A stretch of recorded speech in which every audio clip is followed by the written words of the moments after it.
and I'm not particularly interested in having like a conversational gained exchange. What I'm more interested in is sort of having a conversation in that I'm speaking and the audience is listening, and I can hear the audience listening, and I'm looking out and I see them. And so it's a very real conversation that goes back and forth, and their reactions, far more than the lowest level of their reactions, the most obvious, is just laughter.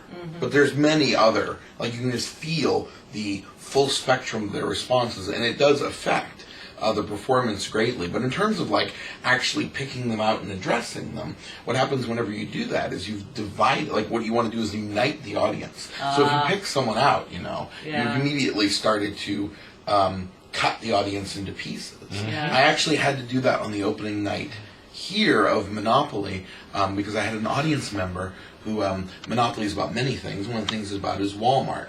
So in the beginning of the first scene, I'm talking about a number of things, and Walmart comes up. And as I'm talking about Walmart, this audience member begins hissing.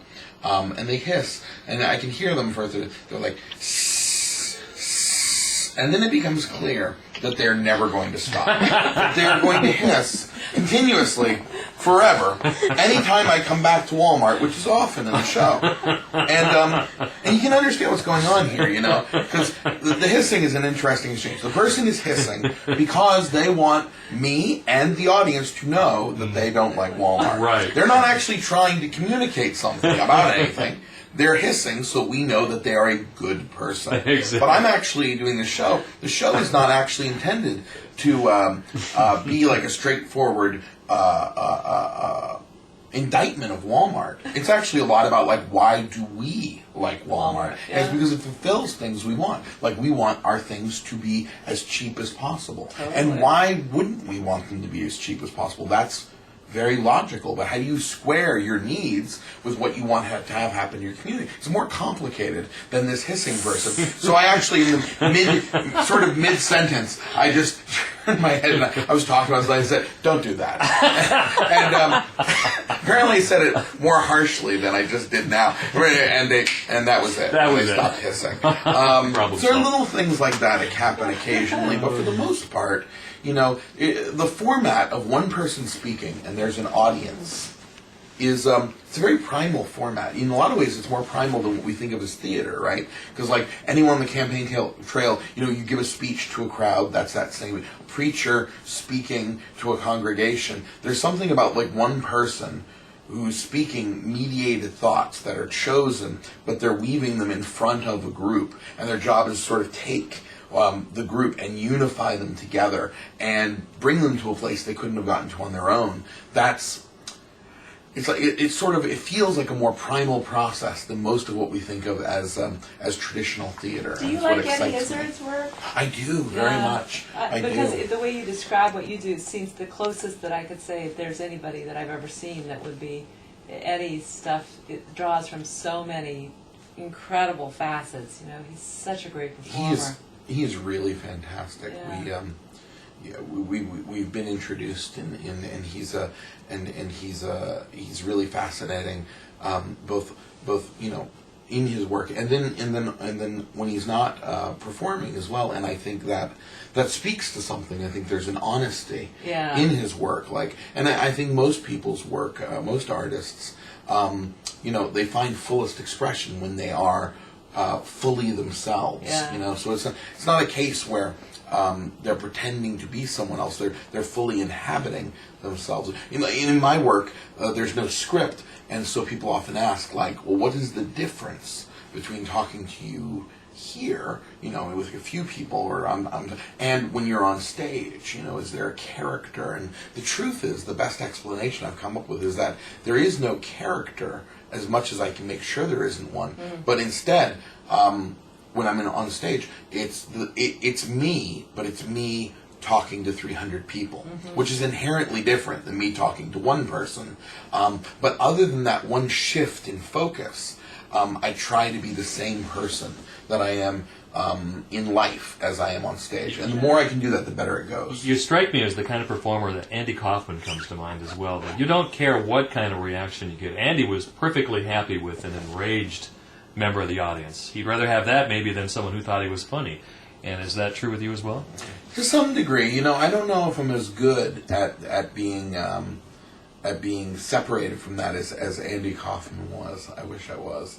I do find that the older I get, the less I care about their. I care about their journey.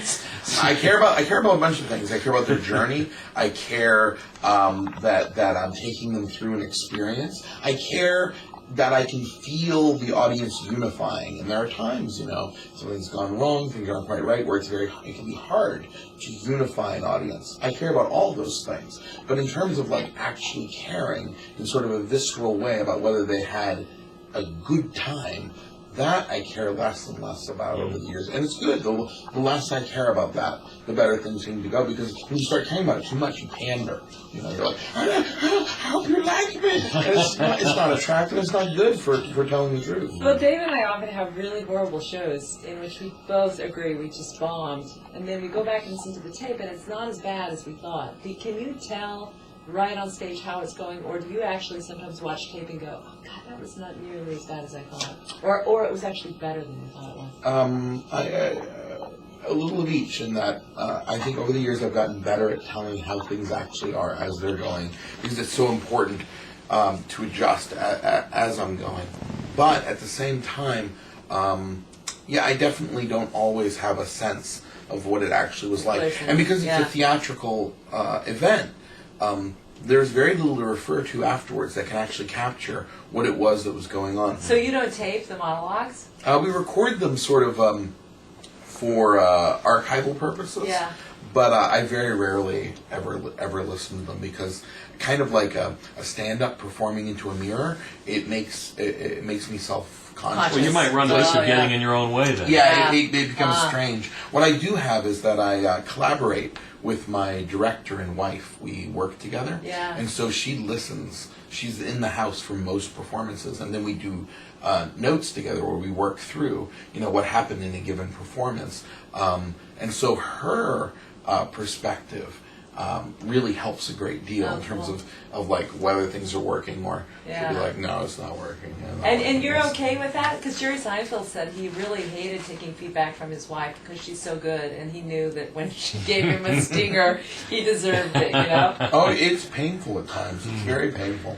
But we've been working together for 12 years now, and so, you know, you really develop a rapport. And in the theater, we don't have that many relationships like that. You know, the theater is often made up of people coming together, making something quickly, and running away. Yeah. And so the opportunity to have like a long-term collaboration where you really understand each other very deeply, and a collaboration where, you know, at the end of the day, you don't leave the office, you just like go to the living room. Exactly. You know, that's a rarity as well, and so it's worked out really, really well.